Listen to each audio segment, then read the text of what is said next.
You have been lied to. They told you to work hard, save a little, retire at 65, and that this was freedom. But if 40 years of labor ends in a pension too small to live on, what do you call that? You were not born to serve until death. You were not born to watch life pass while you trade your soul for a salary. The world does not reward the obedient. It rewards the man who sees the trap and walks out of it. And that man begins here. Listen closely, because if you miss this message, you may work to the grave and still die poor. You believe you are free. You believe that hard work will pay off. You believe that one day, maybe after 40 years of labor, if you've been loyal, if you've saved, if you've followed the system, you will get your reward. But I say this to you without apology. If 40 years of labor ends in dependency, then who truly owned your life? I have seen it too many times. Men who gave their entire youth to a job, only to reach the age of 65 with a tired body, a trembling hand, and a fearful glance at the calendar because their money is running out. They obeyed every rule. They stayed quiet. They did what they were told. They worked. They waited. And when the waiting ended, there was nothing waiting for them. I ask you again, who owns the life of a man who gives it away one paycheck at a time, only to die uncertain, unfree, and unremembered? You must understand this.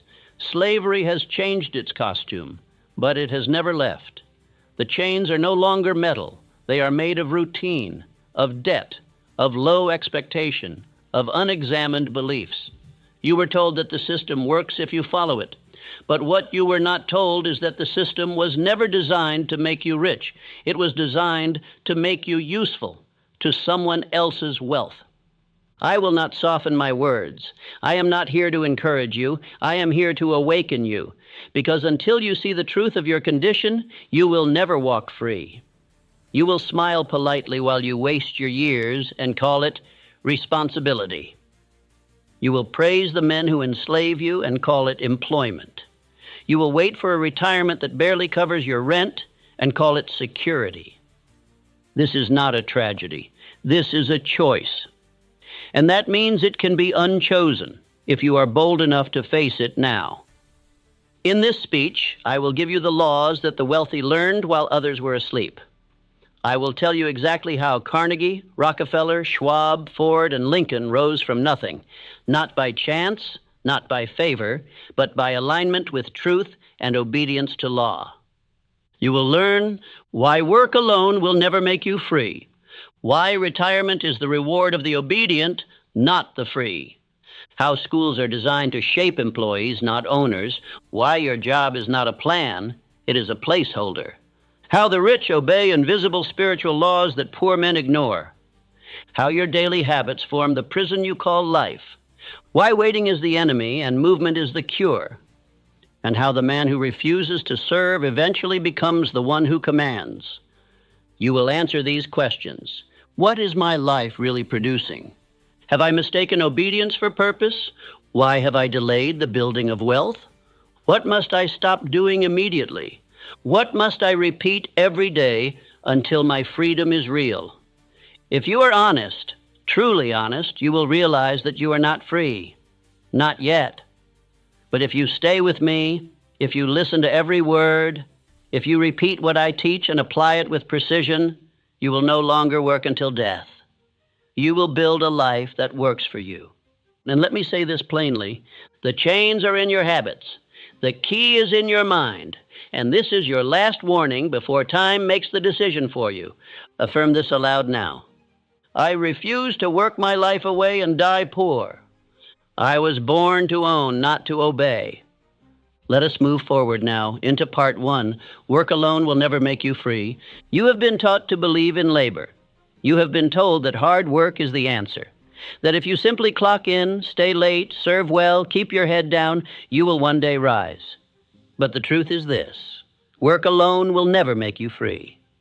You can sell your strength to another man's dream for 40 years and still die without a name. You can give your finest decades to a factory, to a company, to an office, and still retire into scarcity, watching the calendar and the checkbook with equal fear. I do not speak against work. I speak against misplaced loyalty. The man who works without thought is no better than a machine. The man who works without purpose is no freer than a mule. And the man who works without ownership is still a servant, no matter how large the paycheck appears. Let me teach you the difference between labor and wealth. Labor is the effort of the body. Wealth is the command of thought. Most men sell their hours for another man's vision because they never understood this law. Money obeys thought, not time. A man can spend his entire life in toil and be passed by the thinker who dared to build a system. One man digs a hole, the other sells the shovel. Who do you think gets rich? The poor man always points to effort. He says, I worked hard. I showed up every day. But he does not realize that the reward never goes to the one who merely shows up. It goes to the one who builds leverage, the man who, through definite thought, creates something that works without him. Andrew Carnegie worked once and profited forever. He did not simply swing hammers in a steel mill. He designed an empire. He built a system of processes, men, and materials that multiplied while he slept. He used his mind to organize men with skill and vision. And from that moment forward, his ideas earned more than any single day of labor ever could. That is the secret the worker never learns, that the mind is the only true factory of fortune. Yet you have been trained differently. From youth, you were taught to associate hours with income, to believe that your value is based on how much time you give. But time is a poor man's currency. It is the one thing you can never earn back. And every time you trade it for someone else's dream, you are selling the only thing that is truly yours. The truth is this: men were trained to work, not to think. They were trained to obey, not to build. And now they wonder why they labor for a lifetime and have nothing to show. It is not injustice. It is programming. And it must be broken. You cannot continue to believe that more effort will bring more freedom. It will not. What brings freedom is ownership. Ownership of thought, ownership of systems, ownership of purpose.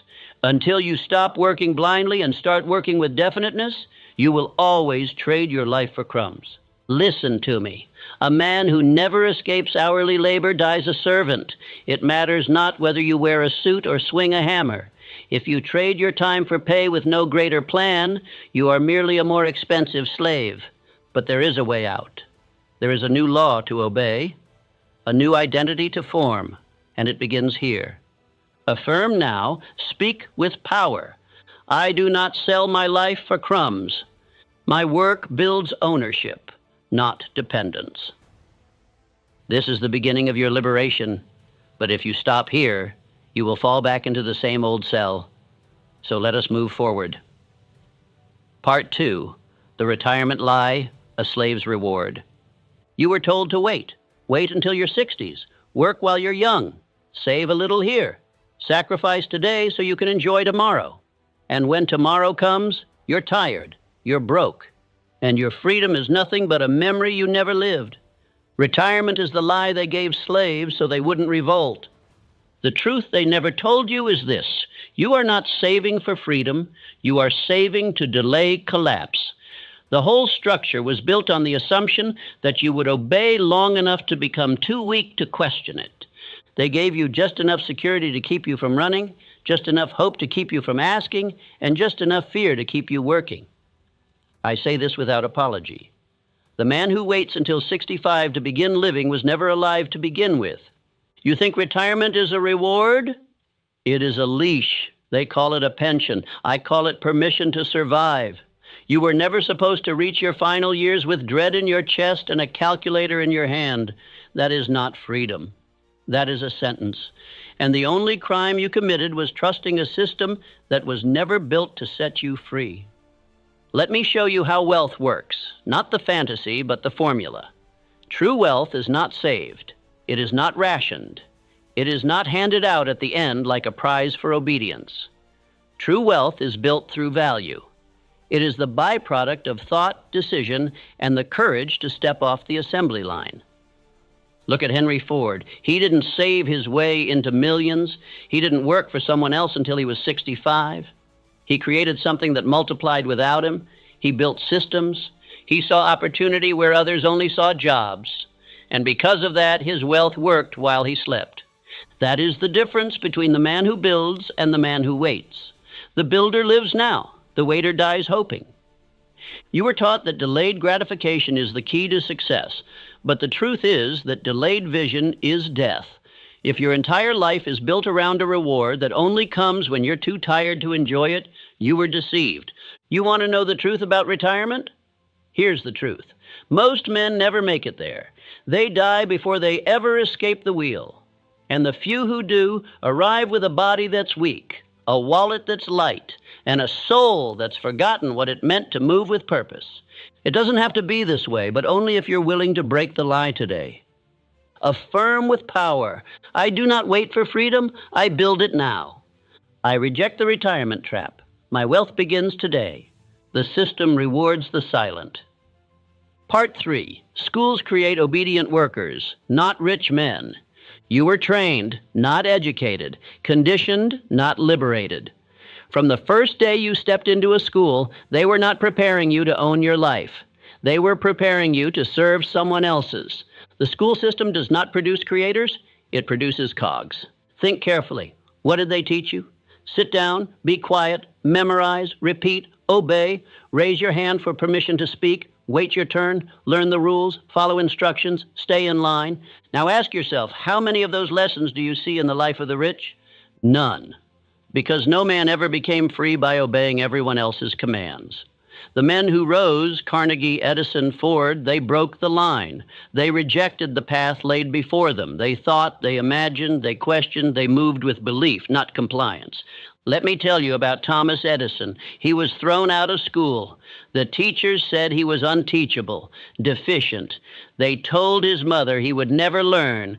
And what did he do? He went on to bring light to the entire world, not because of a classroom, because of belief, because of persistence, because of vision. And here is the great irony. The same system that rejected Edison now teaches about him. They celebrate his name, but they punish the spirit he lived by. The truth is this. Schools do not teach wealth. They do not teach imagination. They do not teach faith. They teach order. They teach comfort. They teach dependency. They teach you to memorize a script and never to write your own. If you want to become rich, you must unlearn the thinking that made you poor. You must cast out the false beliefs that were planted in you by those who were never free themselves. You must question the path. You must think for yourself. Ask, why was I taught to fear mistakes more than mediocrity? Why was I never taught to build income? Why did no one speak of definite purpose? Why were the laws of wealth, faith, autosuggestion, desire, organized planning left out of every curriculum? I will tell you why. Because obedient workers do not need wealth. They only need enough to survive and to keep showing up. This is not an attack on learning. Number this is a war against indoctrination. Education is power when it liberates the mind. But when it only trains the hand, it becomes a prison. If you want to rise, you must retrain your thinking. You must study what the free men study. You must speak like the man you intend to become, not like the one you were trained to be. You must ask questions they never let you ask. Who benefits from my obedience? Who profits from my delay? Who taught me that my value is measured in grades, hours, or approval? The moment you start questioning, you start building your exit. You were not born to follow instructions. You were born to give them. You were not made for desks and bells. You were made for vision and command. And if you are willing to reclaim your mind, you will reclaim your life. Affirm now, with certainty, I think for myself. I question the path I was given. I was not born to follow instructions.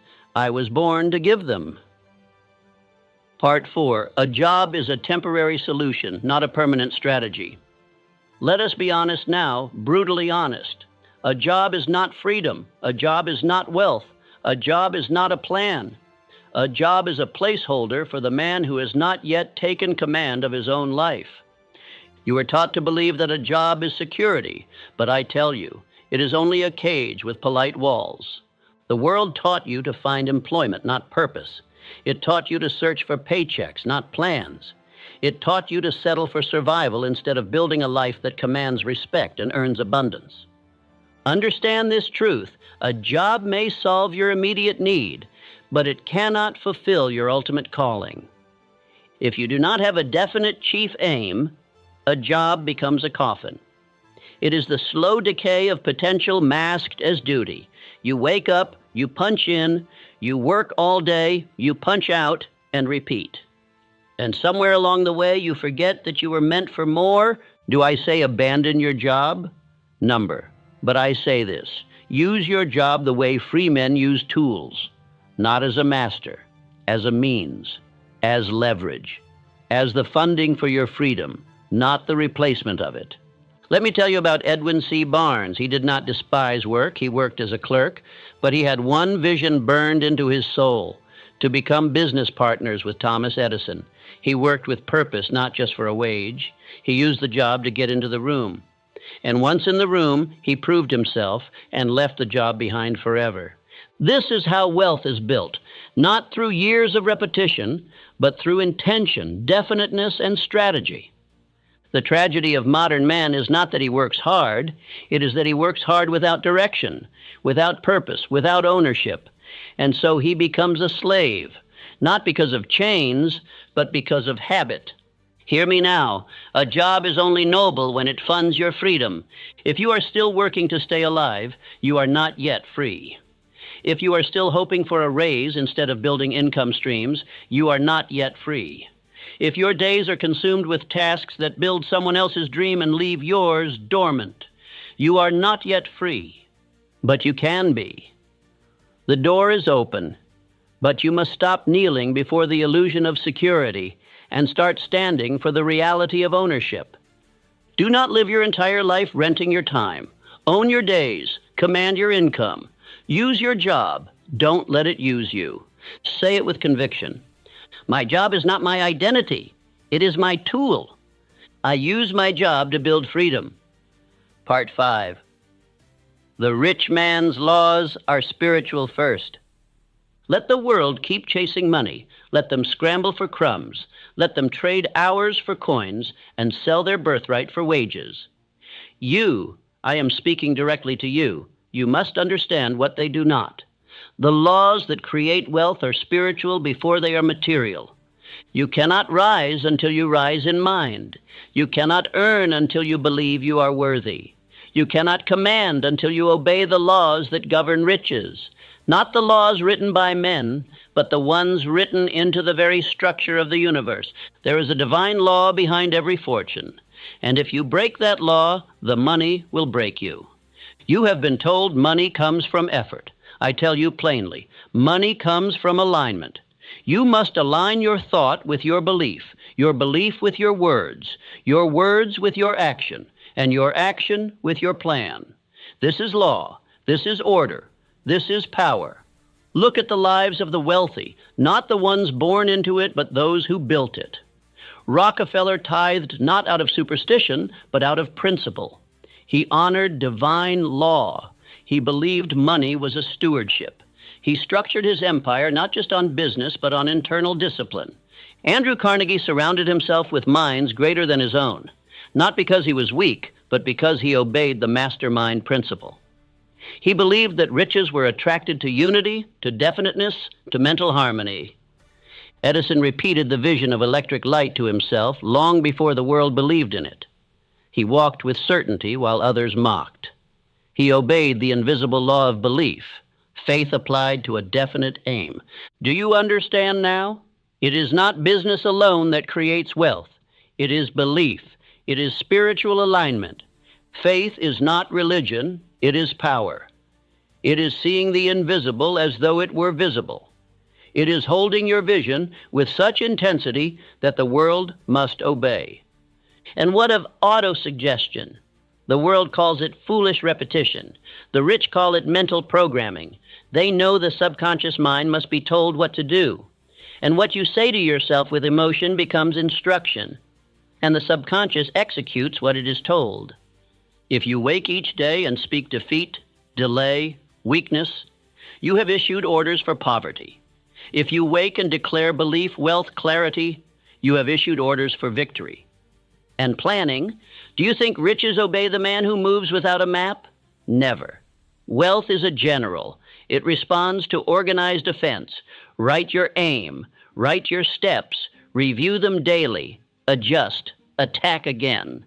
All of these, faith, definiteness, repetition, planning, are spiritual in nature before they ever manifest a dollar. This is why the poor man may work harder than the rich and yet remain poor, because he works with muscle while the other works with mind. One sweats without direction, the other thinks with precision. And the man who thinks according to law will earn in 1 year what the other cannot earn in a lifetime of labor.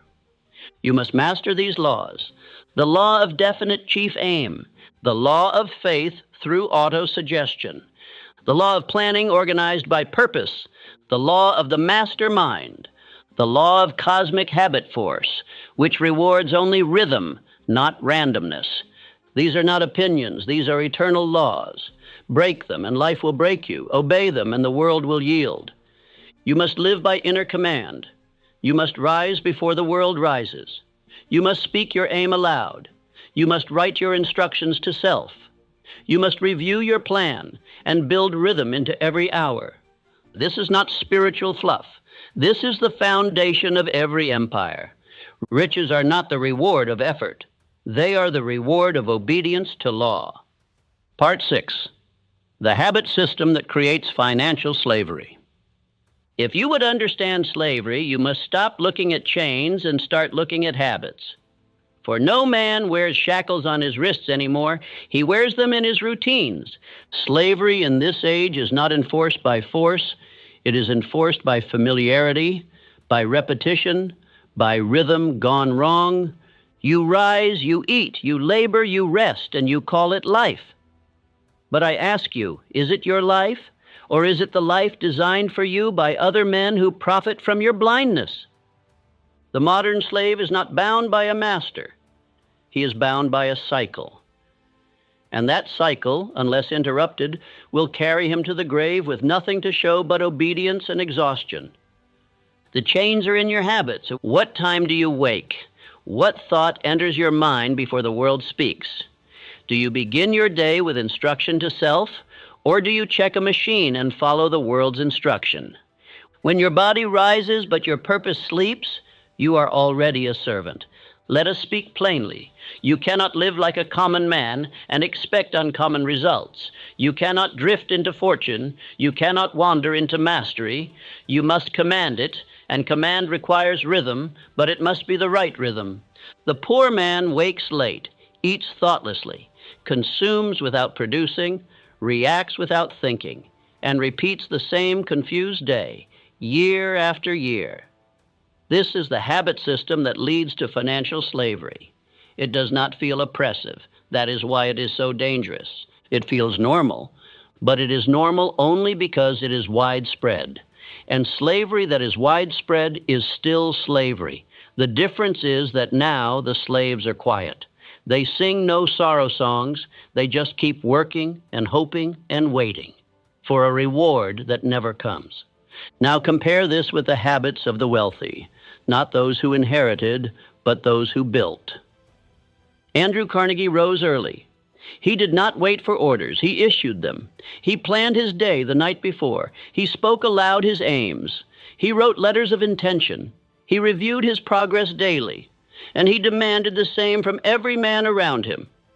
Charles Schwab did not stumble into leadership. He became a multi-millionaire because he mastered organized rhythm. Every hour had a purpose. Every morning was planned. Every night was measured. He knew the law. If you cannot measure it, you cannot multiply it. Thomas Edison tested one idea over 1,000 times, not because he was lucky, but because he was structured. His repetition was not random. It was rhythmic. It was aimed. Now ask yourself, what is your daily rhythm producing? Do you eat like a rich man? I do not speak of food, I speak of thought. Do you consume knowledge that builds your aim or distraction that destroys it? Do you speak like a rich man? Are your words definite, clear, aimed, and positive? Or are they vague, filled with doubt? and drifting in complaint? Do you move like a rich man? Is your day mapped? Is your progress tracked? Do your actions serve a vision or simply respond to the needs of others? Do you think like a rich man?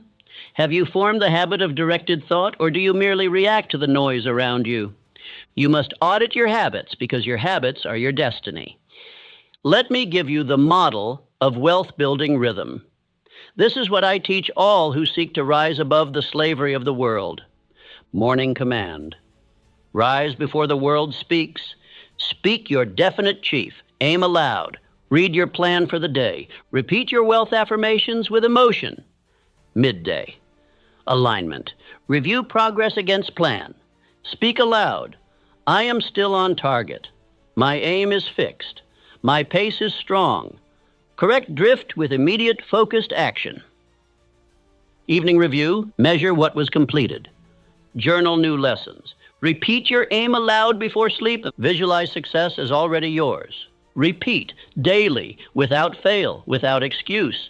This structure alone will begin to reprogram your subconscious mind, and your subconscious is the builder of all results. Do not underestimate this. Most men fail not because they lack intelligence, but because they lack rhythm. The law of cosmic habit force is not poetic. It is practical. It means that every thought repeated becomes a command. Every action repeated becomes a pattern. Every pattern reinforced becomes identity. And every identity manifests results that match it. If you want wealth, you must form the habits of wealth. If you want power, you must form the rhythm of power. And if you want freedom, you must form the disciplines of a free man. And do not say you are too old. Do not say it is too late. The moment you command your rhythm, your life begins again. Repeat these affirmations daily. My habits build freedom or chains. Each day I command myself into power. Now write your daily rhythm.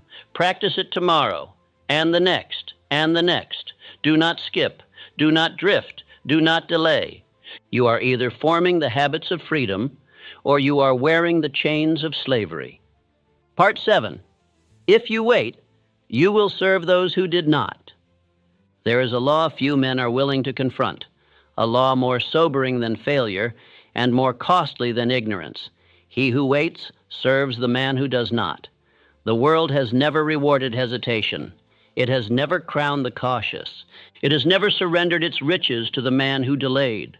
Look around you at every industry, every street, every corner of society, and you will find the same truth.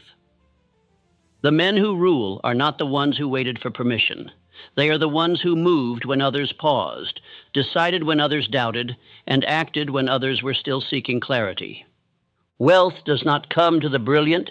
It does not come to the good. It does not come to the hopeful. It comes to the man who moves. It finds its way into the hands of the one who stepped into the storm, made a decision under pressure, and claimed his portion while others still counted the cost. You think life will give you time? You think opportunity will wait? Number life waits for no one, and the man who waits becomes the laborer for the one who didn't. Abraham Lincoln, a man of great principle but greater movement, understood this law. In the darkest hours of his leadership, he did not sit in endless counsel. He moved. When the nation fractured, he acted. When the outcome was uncertain, he still advanced. He issued the Emancipation Proclamation not when it was safe, but when it was necessary. He did not wait for clarity. He created it through decision. That is what leaders do. That is what free men do. They act, and the world adjusts. Most men do not fail because they made the wrong move. They fail because they made no move. They wait for the economy to shift, for the perfect plan to emerge, for fear to disappear, for someone else to show them the way. But understand this: waiting is not neutral. Waiting is movement, backward. Every day you delay, another man acts. Another man builds. Another man claims the ground you forfeited. And then, when your years have passed and your energy is gone, you will find yourself in service to him, not because he was better, not because he was chosen, but because he moved. I must say it plain. Your delays will become your chains. And I know the voice that tries to excuse this. I'm still researching. I'm just not ready. I'm being patient. Let me tell you something that the rich understand and the poor ignore. Patience is only a virtue when it is paired with action. Patience without movement is paralysis. And paralysis is death in disguise. Look at the wealthy. Not one of them waited. Carnegie started in poverty, but he acted. He moved to organize steel when others feared risk. Ford dared to mass produce when others mocked the idea. Edison declared his inventions before they worked because he understood the law. Movement precedes manifestation. So, what are you waiting for? Are you waiting for the economy to improve? While you wait, someone is creating their own economy. Are you waiting for more knowledge? While you wait, someone with less intelligence is building more wealth. Are you waiting for courage? Courage is not something you feel, it is something you decide. The tragedy is not that men fail. The tragedy is that they delay and delay and delay until the very life they wanted is now owned by someone else. And so I warn you, as a man who has studied failure and fortune alike, if you wait, you will work for the man who didn't. If you hesitate, your children will serve the children of the man who didn't. If you pause, your dream will be built by the man who didn't, and your name will not be on it. You may think you are being cautious, but the law of the world is movement. Those who do not move are trampled, and no excuse will spare you. I do not speak this to frighten you. I speak this to awaken you. The time is now. The door is open, but it will not remain open forever. Say these words with me. Let them burn into your being. I act while others wait. My speed creates my freedom. Do not let your habits be slow. Do not let your voice be hesitant. Do not let your life be a monument to what could have been. Move, decide, building now. Part 8. The man who refuses to serve becomes the one who commands. Let us now bring every law, every truth, and every warning to its final conclusion, identity. For until you transform who you are, no change in your habits, no change in your income, no change in your environment will last. This world does not obey the man who performs. It obeys the man who commands, and no man can command until he first refuses to serve. I do not speak of service to others, for there is honor in building, in giving, in contributing. I speak of servitude to fear, to routine, to wage, to mental chains.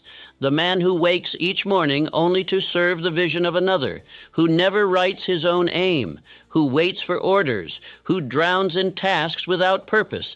That man is not free. That man is not fulfilled. That man is not the master.